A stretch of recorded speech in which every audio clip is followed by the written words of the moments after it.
श्री अहोई आठवें अष्टमी व्रत के पूजन की विधि। आइए शुरू करें। यह व्रत कार्तिक लगते ही अष्टमी को किया जाता है। जिस बार को दीपावली होती है, अहोई आठवें उसी बार की पड़ती है। इस व्रत को स्त्रियां ही करती हैं जिनके संतान होती है। बच्चों की मां दिन भर व्रत रखें। सायंकाल दीवार पर अष्टकोष्ठक की अहोई की पुतली रंग भरकर बनाएं। उस पुतली के पास सेई तथा सेई के बच्चों का चित्र भी बनाएं या छपी हुई अहोई अष्टमी का चित्र मंगवाकर दीवार पर लगवाएं। उसका पूजन कर सूर्यास्त के बाद अर्थात तारे निकलने पर अहोई माता की पूजा करने से पहले पृथ्वी को पवित्र करके चौक पूर कर एक लोटा जल भरकर एक पटले पर कलश की भांति रखकर पूजा करें। अहोई माता का पूजन करके माताएं कहानी सुने। पूजा के लिए माताएं पहले से एक चांदी की अहोई बनवाएं जिसे स्याऊ कहते हैं और उसमें चांदी के 2 दाने मोती डलवा लें। जिस प्रकार गले में पहनने के हार में पेंडल लगा होता है, उसी की भांति चांदी की अहोई डलवा लें और डोरेज में चांदी के दाने डलवा लें। फिर अहोई की रोली चावल, दूध व भात से पूजा करें। जल से भरे लोटे पर सतिया बना लें। एक कटोरी में हलवा तथा रुपए बायना निकाल कर रख लें और 7 दाने गेहूं के लेकर कहानी सुनें। कहानी सुनने के बाद अहोई स्याऊ की माला गले में पहन लें। जो बायना निकाल कर रखा था उसे सासू जी के पांव लगकर आदर पूर्वक उन्हें दे दें। इसके बाद चंद्रमा को अर्घ देकर स्वयं भोजन करें। दीपावली के बाद किसी शुभ दिन अहोई को गले में से उतारकर उसका गुड़ से भोग लगावें और जल के छींटे देकर मस्तक झुकाकर रख दें। जितने बेटे हैं उतनी बार तथा जितने बेटों का विवाह हो गया है उतनी बार चांदी के 2-2 दाने अहोई में डालते जावें। ऐसा करने से अहोई माता प्रसन्न हो बच्चों की दीर्घायु करके घर में नित्य नए मंगल करती रहती हैं। इस दिन पंडितों को पेंठा दान करने से शुभ फल की प्राप्ति होती है। श्री अहोई अष्टमी का उज्जमन। जिस स्त्री को बेटा हुआ हो अथवा बेटे का विवाह हुआ हो तो उसे अहोई माता का उज्जमन करना चाहिए। एक थाली में 7 जगह 4-4 पूड़ियां रखकर उन पर थोड़ा-थोड़ा हलवा रखें। इसके बाद एक ही साथ एक तियल साड़ी ब्लाउज, उस पर सामर्थ्य के अनुसार रुपए रखकर थाली के चारों ओर फेरकर श्रद्धा पूर्वक सासू जी के पांव लगकर वह सभी सामान सासू जी को देवें।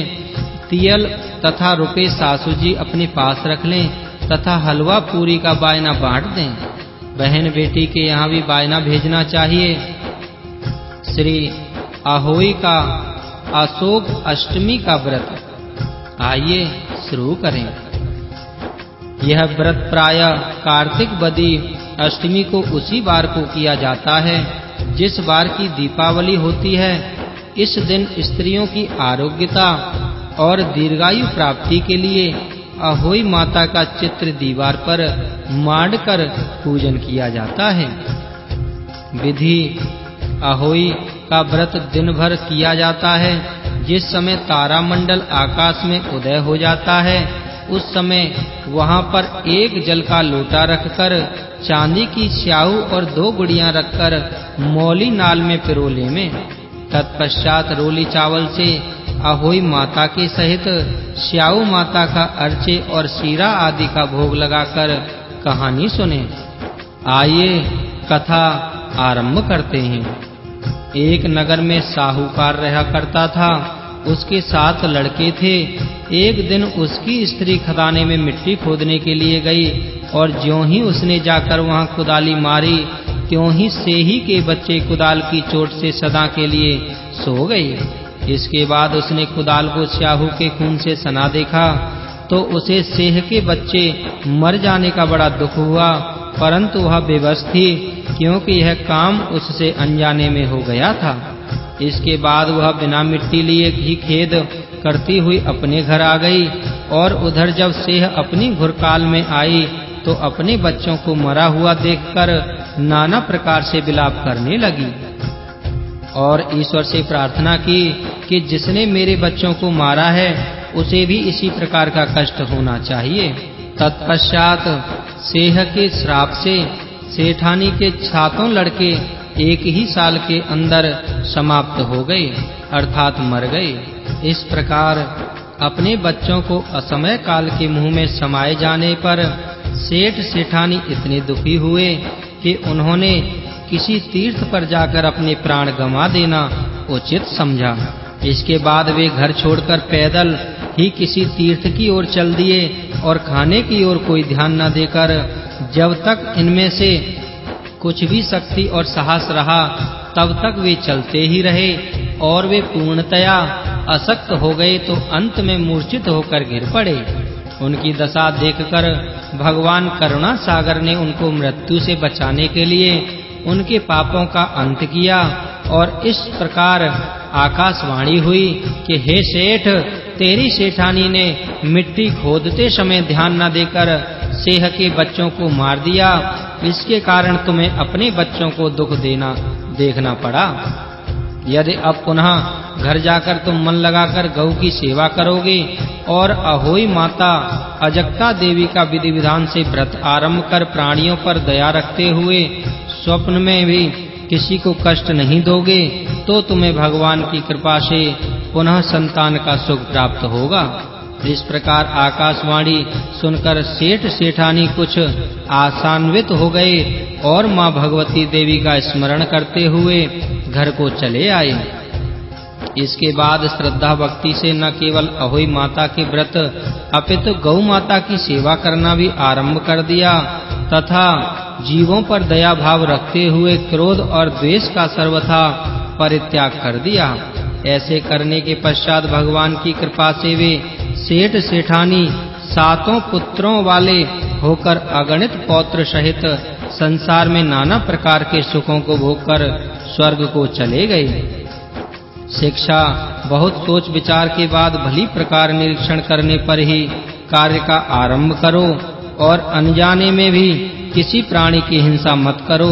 गौ माता की सेवा के साथ-साथ अहोई माता अजक्मा देवी भगवती की पूजा करो। ऐसा करने पर अवश्य संतान के सुख के साथ-साथ संपत्ति सुख प्राप्त होगा। अहोई माता की दूसरी कथा आइए शुरू करें। एक साहूकार था जिसके 7 बेटे थे, 7 बहुएं तथा एक बेटी थी। दिवाली से पहले कार्तिक वदी अष्टमी को 7 बहुएं अपनी इकलौती ननद के साथ जंगल में खदान में मिट्टी खोद रही थी। वहीं स्याहू सेई की माद थी। मिट्टी खोदते समय ननद के हाथ से सेई का बच्चा मर गया। स्याहू माता बोली कि अब मैं तेरी कोख बांधूंगी। तब ननद अपनी 7 भाभियों से बोली कि तुम में से मेरे बदले कोई अपनी कोख बांध लो। सब भाभियों ने अपनी कोख बंधवाने से इनकार कर दिया, परंतु छोटी भाभी सोचने लगी कि यदि मैं कोख नहीं बंधवाऊंगी तो सासू जी नाराज होंगी। ऐसा विचार कर ननद के बदले में छोटी भाभी ने अपनी कोख बंधवा ली। इसके बाद जब उसके जो लड़का होता तो 7 दिन बाद मर जाता। एक दिन उसने पंडित को बुलाकर पूछा, मेरी संतान 7वें दिन क्यों मर जाती है? तब पंडित जी ने कहा कि तुम सुरही गाय की पूजा करो। सुरही गाय स्याऊ माता की भायली है, वह तेरी कोख छोड़े तब तेरा बच्चा जिएगा। इसके बाद से वह बहु प्रातः काल उठकर चुपचाप सुरही गाय के नीचे सफाई आदि कर जाती। गौ माता बोली कि आजकल कौन मेरी सेवा कर रहा है जो आज देखूंगी। गौ माता खूब तड़के उठी। क्या देखती हैं कि एक साहूकार के बेटे की बहू उसके नीचे सफाई आदि कर रही है। गौ माता उससे बोली, क्या मांगती है? तब साहूकार की बहू बोली कि स्याऊ माता तुम्हारी बाहेली और उसने मेरी कोख बांध रखी है, सो मेरी कोख खुलवा दो। गौ माता ने कहा, अच्छा। अब तो गौ माता समुद्र पार भायली के पास उसको लेकर चली। रास्ते में कड़ी धूप थी, सो वे दोनों एक पेड़ के नीचे बैठ गईं। थोड़ी देर में एक सांप आया और उसी पेड़ पर गरुण पंखनी पक्षी का बच्चा था, उसको डसने लगा। तब साहूकार का बहू ने साप मारकर ढाल के नीचे दबा दिया और बच्चों को बचा लिया। थोड़ी देर में गरुण पंखनी आई तो वह खून पड़ा देखकर साहूकार की बहू के चोंच मारने लगी। तब साहूकारनी बोली कि मैंने तेरे बच्चे को नहीं मारा, बल्कि सांप तेरे बच्चे को डसने आया था। मैंने तो उससे तेरे बच्चे की रक्षा की है। यह सुनकर गरुण पंखनी बोली कि मांग, तू क्या मांगती है? वह बोली, 7 समुद्र पर स्याऊ माता रहती है, हमें तो उसके पास पहुंचा दे। तब गरुण पंखनी ने दोनों को अपनी पीठ पर बिठाकर स्याऊ माता के पास पहुंचा दिया। स्याऊ माता उन्हें देखकर बोली कि आ बहन, बहुत दिनों में आई है। फिर कहने लगी कि बहन, मेरे सिर में जू पड़ गई है। तब सुरही के कहने पर साहूकार की बहू ने सलाई से उनकी जुएं निकाल दी। इस पर स्याऊ माता प्रसन्न हो बोली कि तूने मेरे सिर में बहुत सलाई गेरी है, इसलिए तेरे 7 बेटे और बहू होंगी। वह बोली, मेरे तो एक भी बेटा नहीं है, 7 बेटे कहाँ से होंगे? स्याऊ माता बोली, वचन दिया, वचन से फिरूं तो धोबी के कुंड में पर कंकरी होऊं। तब साहूकार की बहू बोली, मेरी कोख तो तुम्हारे पास बंद पड़ी है। यह सुन स्याऊ माता बोली कि तूने मुझे बहुत ठग लिया। मैं तेरी कोख खोलती तो सुन नहीं, परंतु अब खोलनी पड़ेगी। जा, तेरे घर तुझे 7 बेटे और 7 बहुएं मिलेंगी। तू जाकर उजमन करियो, 7 अहोई बनाकर 7 कढ़ाई करियो। और वह लौटकर घर आई तो वहां देखा 7 बेटे और 7 बहुएं बैठे हैं। वह खुश हो गई। उसने 7 अहोई बनाई, 7 उजमन किए तथा 7 कढ़ाई की।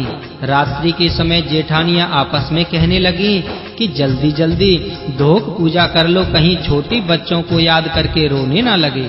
थोड़ी देर में उन्होंने अपने बच्चों से कहा, अपनी चाची के घर जाकर देखाओ कि आज वह अभी तक रोई क्यों नहीं। बच्चों ने जाकर कहा कि चाची तो कुछ मांड रही हैं, खूब उजमन हो रहा है। यह सुनते ही जेठानियां दौड़ी दौड़ी घर आईं और जाकर कहने लगी कि तूने कोख कैसे छुड़ाई? वह बोली, तुमने तो कोख बंधाई नहीं, सो मैंने कोख बंधा ली थी। अब स्याऊ माता ने कृपा करके मेरी कोख खोल दी है। स्याऊ माता ने जिस प्रकार उस साहूकार की बहू की कोख खोली, उसी प्रकार हम सब पर, संसार वासियों पर प्रसन्न होकर ऐसा ही आशीर्वाद देते रहिएगा। बोले अहोई माता की जय। आइए अहोई माता की आरती शुरू करें। जय अहोई माता मैया, जय अहोई माता, तुमको निश दिन सेवत हरे विष्णु धाता। ओम जय अहोई माता। ब्रह्माणी रुद्राणी कमला तू है जग माता, सूर्य चंद्रमा ध्यावत नारद ऋषि गाता। ओम जय अहोई माता। माता रूप निरंजन सुख संपत्ति दाता, जो कोई तुमको ध्यावत नित मंगल आता। ओम जय अहोई माता। तू ही पाताल बसंती, तू ही शुभदाता, कर्म प्रभाव प्रकाशक जगनिधि से त्राता। ओम जय अहोई माता। जिस घर थारो बासो, वही में गुण आता, कर न सके सोई कर ले, मन नहीं घबराता। ओम जय अहोई माता। तुम बिन सुख न होवे, पुत्र न कोई पाता, खान पान का वैभव तुम बिन न जाता। ओम जय अहोई माता। शुभ गुण सुंदर मुक्ता, क्षीर निधि जाता, रत्न चतुर्दश तो के कोई नहीं पाता। ओम जय अहोई माता। श्री अहोई माँ की आरती जो कोई नरे गाता, कहत शिवानंद स्वामी मन भजत हरि हरि स्वामी, मन वांछित फल पाता। ओम जय अहोई माता। बोले अहोई माता की जय।